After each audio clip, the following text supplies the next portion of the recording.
Why did you want to be a police officer? How did that happen? It was the coolest thing in the world, I thought, was as a kid growing up and traveling around, going wherever we were headed, the police cars on the road were the coolest things in the world. And then also, I guess I'm a little nosy by nature, and I wanted to know what's going on. Right. So, kind of give me a little bit of your background. How long have you been a police officer? January of this upcoming year will be 25 years. Okay. 25. I started in January of 2000 at the Jackson Police Department. Yeah. Now, what was it? What was the process then? Because you think a lot of times, in my head, I'm only 39, so when I think of the 90s, I think that's yesterday. I can only imagine, somebody your age, what that means, So, but it's been 25 years. What was it like starting out in 2000? It was a lot of fun. Yeah. For one thing, and I was very, very fortunate to work with some really, really good trainers, if you will, and I think that's important for building a strong foundation in policing, is that you need to learn from the best, and they brought me up. They trained me well, and I guess I had an affinity for it. I really thoroughly enjoyed it. Way, way different. So I guess that's your question, Robert, is what is the difference? And the mentality overall towards policing was totally different 25 years ago. I believe too, I heard from a certain, I'm not going to give any names away, but a certain sheriff from Hinds County that you apparently started a little bit with him, kind of doing some training there as well. We did. We were supposed to be in the same academy class back in January of 2000. Something happened, and he ended up going through with the class right after mine. Okay. So we have been in law enforcement together for a long time. So 25 years as a police officer, but how long have you been in Clinton? This is my 9th year. May 1st starts 9 years. 9 years. So you started off with JPD. Did you go from JPD straight to here, or did you? When I left JPD, I did 1 year with the Mississippi Department of Corrections. Okay.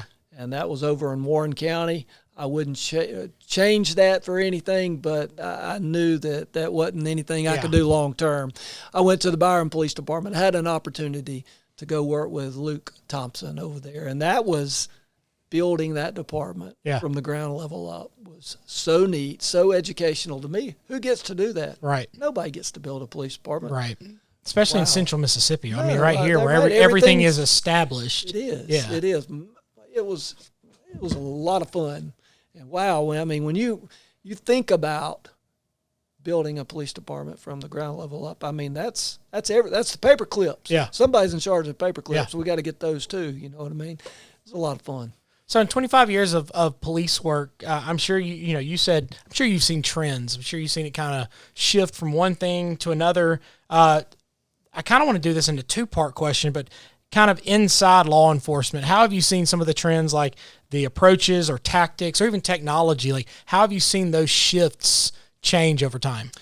Technology by far has changed from when I started almost 25 years ago. I mean, we did police reports with pen and paper back then, and even at that point, there were a few RMS, report management systems, that had forms online, and we did to some degree. But again, almost 25 years ago, they taught me, you do it pen and paper, and you're going to do it correctly, because when you mess it up, we're going to redo it.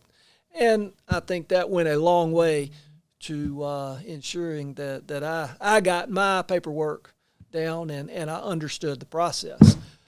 Technology. I mean, what do we not have today? Right. I mean, we're using LPRs, which is license plate readers, to help keep our city safe. We're using drone technology to find the bad guys, or, a missing person or something. So, I mean, it's just such a huge change of resources. I think too, you're talking about the drones, because we've gotten to approve some of that on the Board of Aldermen, which has been really cool. And then getting to see it in use where, yes, finding a missing person and even a bad guy, where you get the infrared technology where you can kind of see the heat differences and the heat maps.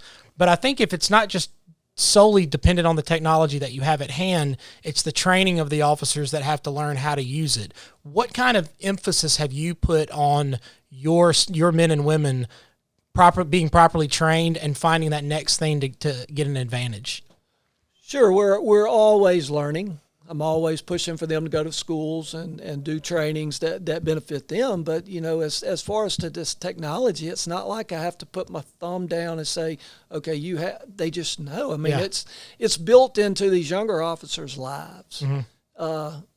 They're way better with technology than I am. I guess I'm 25 years ago, I used to refer to the guys as the old heads of policing. I guess maybe I'm starting to be one myself now. Seasoned. It's seasoned. But, that's what it is. It's not something that we just have to push. They're getting it. They understand it, and they're very receptive to it. And they come to me with stuff. Hey, Chief, what do you think about this technology? Yeah. What do you think about this approach? And let's try it. What about, though, so internally you've talked a little bit about the growth and the difference in 25 years, but with the sentimentality towards policing, but then also, you see on TV and the movies, because that's what most of us know our police work from, the turf wars and all that. What kind of relationships do you personally and the Clinton Police Department have with the surrounding areas? Oh, it's a really good relationship with most everybody. I know all the chiefs in the area. I believe I could get on the phone and call any of them here in the next 2 or 3 minutes, and if they don't answer, they'll call me right back. Yeah.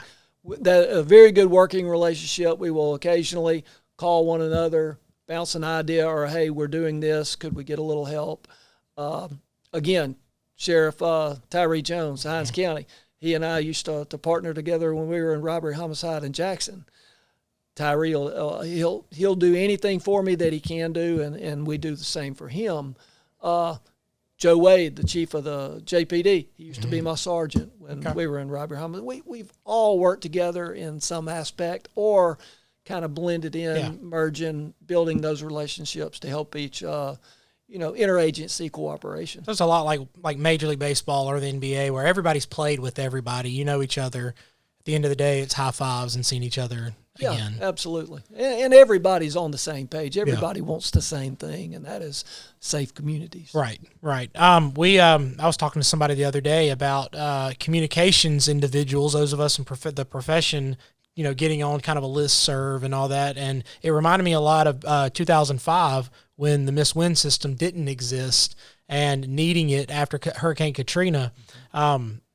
Little bitty things like that start showing that relationships are very vital, even if it's, all the way up and down 59, but, right here too, just across 20. Yeah, absolutely. I mean, it's just everybody works together for the common goal. Now, what about the trends in the community, that between law enforcement and community? It's shifted over the last few years. I put something out earlier about the national attention towards politics. It's a lot more entertaining to watch national politics than necessarily municipal politics, although if you go and watch Hinds County, I'm sure there's some entertainment there. But, it's kind of the same thing, that narrative that people try to believe, that this national narrative of, police and the community, they don't mix. I've never felt it that way here. But what have y'all seen inside the different trainings and the development in the police community with dealing with different communities now? Well, first and foremost, this community, Clinton, the city of, the people here, they love us. They love the police. I have hired some JPD officers, former JPD certified officers that transitioned, lateraled over here, if you will. We hired them. And I tell them, as we kind of talk before they go on duty, during the hiring process, this is my expectations. This is how we're going to act here. And they always come back within generally about a week, Robert, and they'll say, Chief, you weren't lying. Oh, my gosh, these people here, they love us.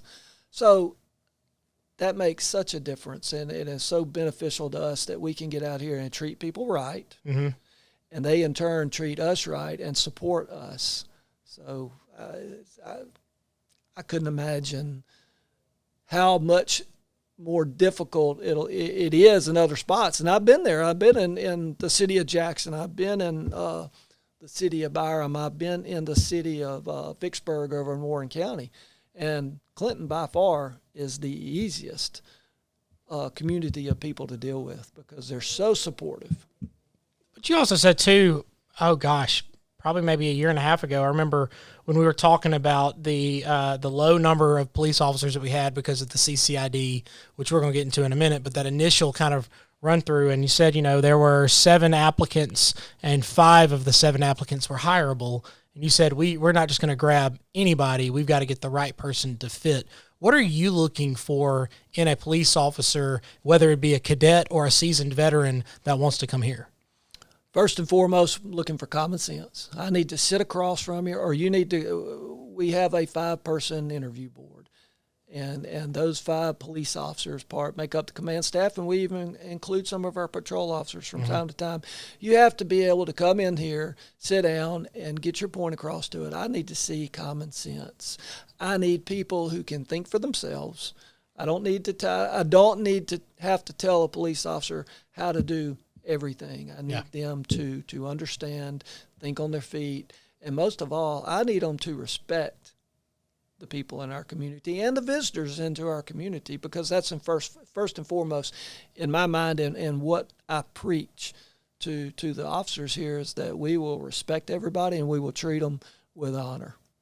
It sounds like really much that first line of serve and protect. Absolutely. Service.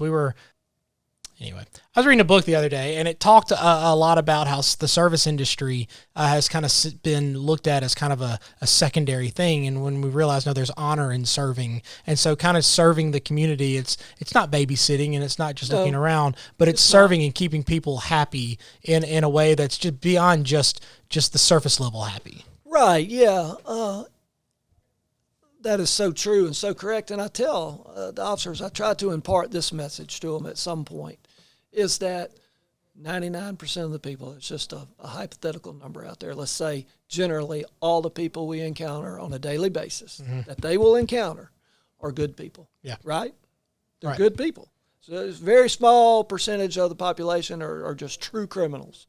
And yeah, we are trying to deter those criminals from engaging in those behaviors in our city. So back to the 99%, if you will. When somebody encounters a police officer, generally it is a good person on their worst day. Right. And that's what I have to tell these police officers. Don't take it personally. They don't dislike you. They're just having a bad moment and a bad day. And it's our job to treat them with that respect and to help them along and get them through whatever that moment is. There's so many times, and I think that portrays police in a negative light, especially across the national news, is that we lose focus for a split second, and a big national incident occurs, and it just portrays police now in a negative light. And so I feel like we've got to really go above and beyond to ensure that doesn't happen, because we're building trust within our community.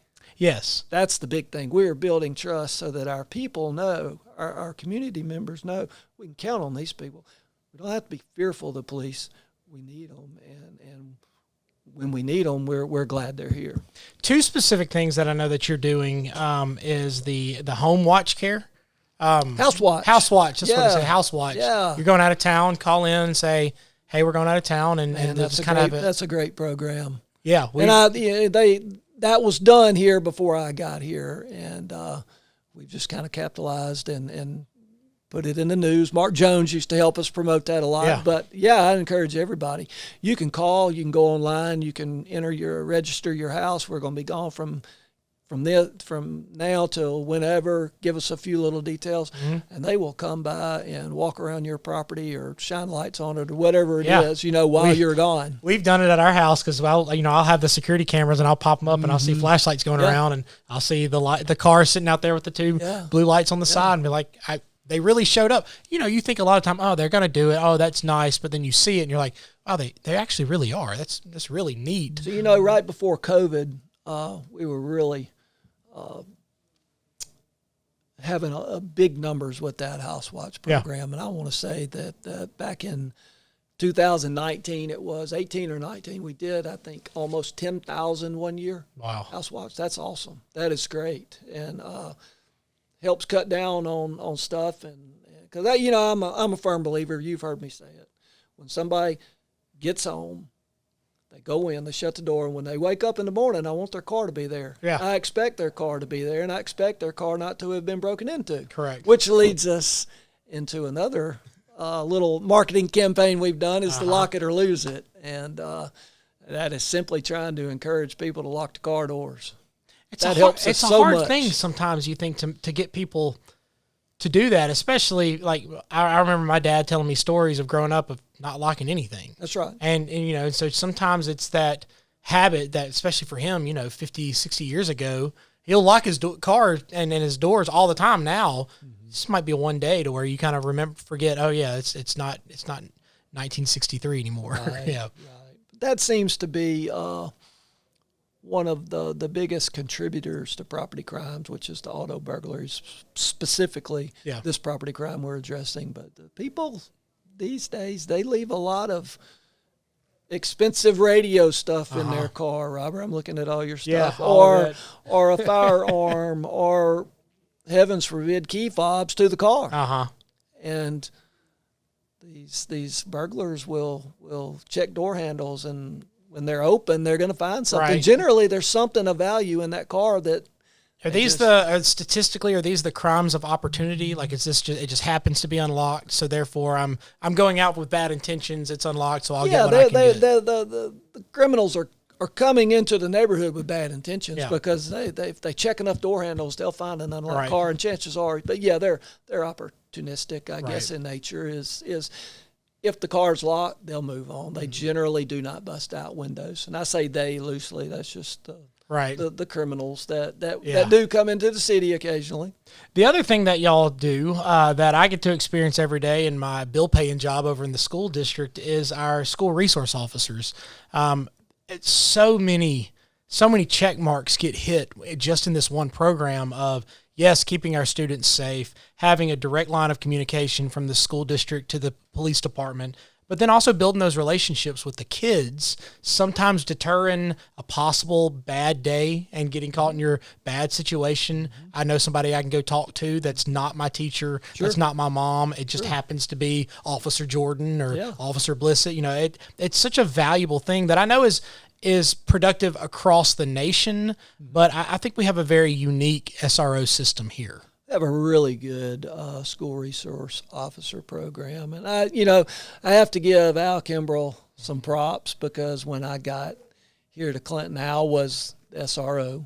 He was singular. It's just him, and that's one thing that when I got here I wanted to maybe expound on a little bit, because I'm a firm believer of the more police we have in our schools, the better off we will be, because I don't know. It was weird when I graduated a long time ago, and it would have been unheard of to have a police officer in the school at that point. I mean, it was a different world back then. We used to go hunting or squirrel hunting or something before school, and you just put your rifle in the back gun rack of your car, and you locked it up, and you went inside and went to school, and that's the way the world was. It's not like that anymore, unfortunately. But I do believe the expansion of that SRO unit is now up to 4 officers, from 1 to 4, and the school district has just been a champion of that movement as much as we have been. It's a reciprocative effort, if you will. I know Dr. Scoggins is ready for number 5. He is. He's talked about that a lot. Yes, he'd like that to happen.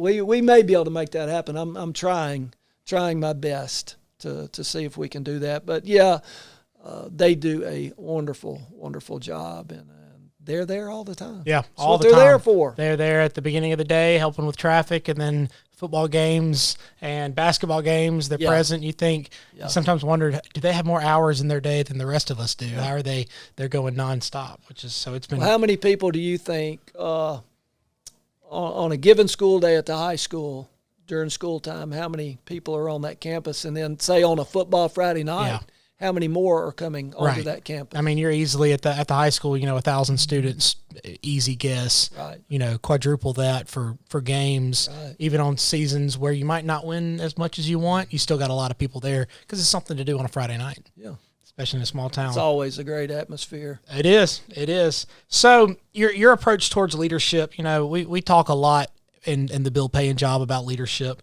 And it's not just something to where you let the ball roll and you hope you end up going somewhere. There's no explorer other than, I guess, Christopher Columbus, who accidentally ended up on something. You point your direction where you're going, and you've got to aim and go there. So forming the future of this department, what would you like to see implemented, or what do you implement to try to see that it grows, that the individuals grow, but then also that there's something of substance that remains as the years go on? Well, let's go back to the start of when we were talking is my approach to law enforcement. Mm-hmm. That's always been, and I guess I learned it from those beginning stages at JPD, is we're going to be very proactive. We are going to tackle things on the front end, put some ideas, put some concepts, some approaches in place so that we are proactive. Little problems stay little. We don't let problems get big, if you will. And it goes to how do we do that? And I've set up a command staff, if you will, a three-headed approach. I've got a patrol captain, we have an administrative captain, and we have an operational captain. And my job is to put the best, I won't say most experienced, but the best decision makers in patrol, operations, and administrative, put them in their jobs. They and I talk on a daily basis, but they know what they do. They know what I want, and then I get out of their way and let them do it. If I have to micromanage, then that's not a good thing, and I don't have to. The men and women here at the Clinton Police Department are so good, and they know what they need to do. They know how to get it done, and they get it done. That's the big thing. I stay out of their way. Yeah, it's the what Nick Saban talks about, putting people on the bus. You got to find the right ones to get on the bus, and then you just got to figure out what seats to put them in. Yeah, you were talking about leadership a moment. There's a book over there on my shelf by Jim Collins, Good to Great. Mm-hmm. Good is the enemy of great. Yeah, and he's got a theory similar to that, and that's it. I mean, you put people in the proper spot, get out of the way, and let them do it. And I thank them all the time. I was like, y'all are so good to me. Yeah, y'all are doing such a great job. It's crazy how good it works. So challenges are coming. The challenges are always here. Change is always present. There's always the things kind of headed that way of what's next. We mentioned it earlier, and then we've dealt with it previously. The way that the legislature has set up the Capital City Improvement District, it was a wise decision. I understand why they did it, all that kind of stuff. But then it started growing and it started expanding, and it did that once.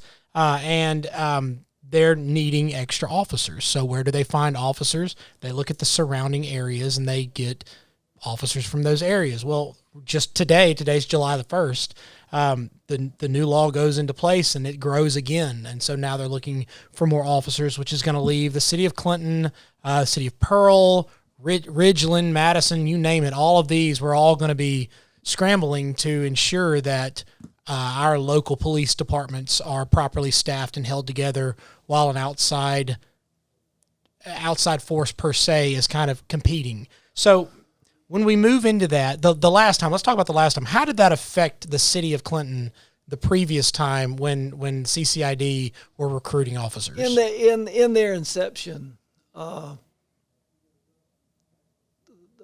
improvement district was created by that first legislative session, and it kind of changed the mission of the Capitol Police Department. They went from protecting the state buildings downtown to now we are a fully functional police agency. Yeah. They're a state agency, but they're acting just like we do, or just like, and so it changed.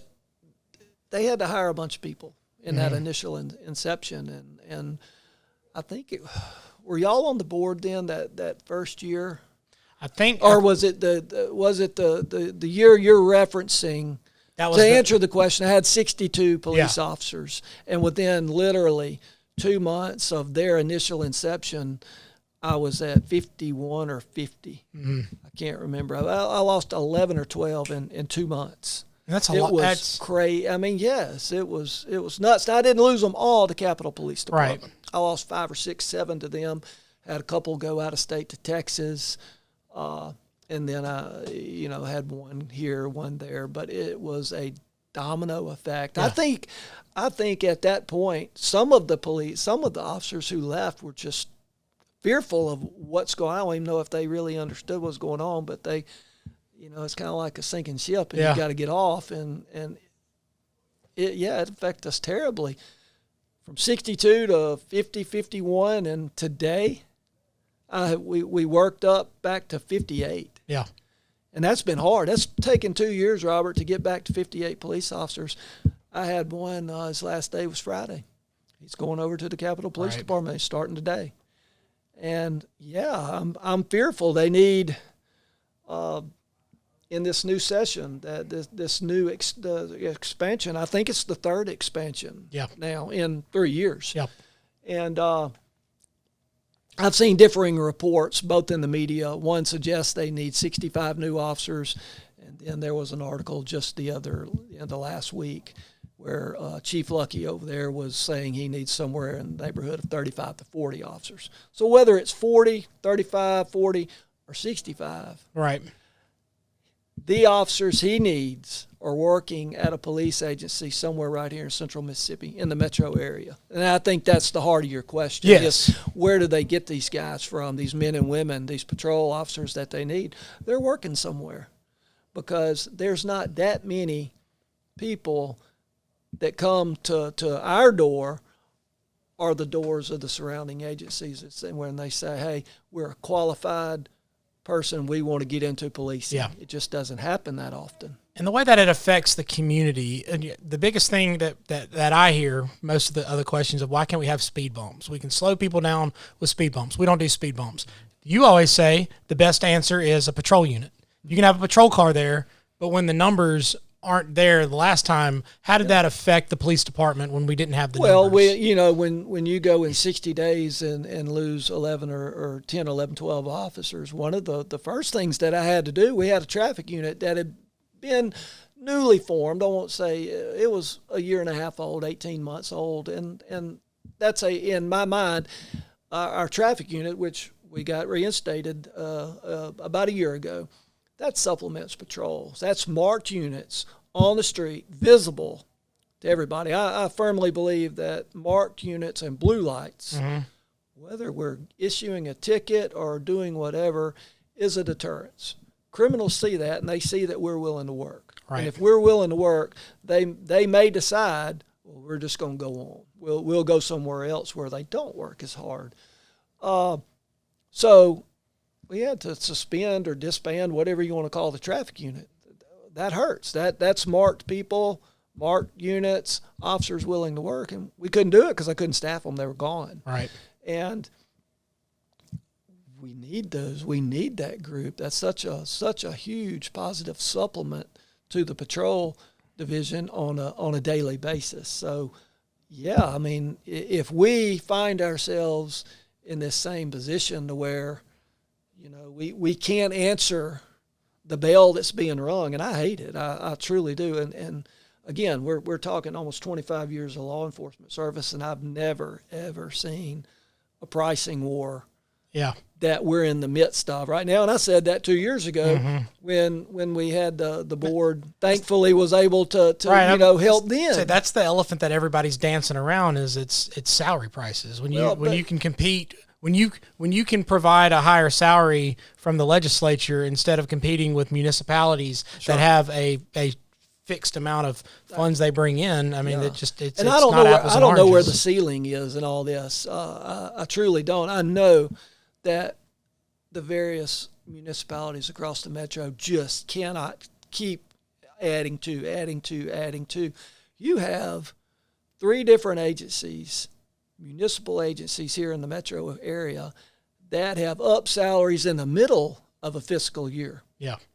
That's unheard of. So the only thing I can comprehend is that they have looked at those spring revenues and said, okay, we have to do this. There's enough money here for us to do it. I don't know what they're sacrificing to get there, but it's in response to the new numbers and the need from the capital improvement district. And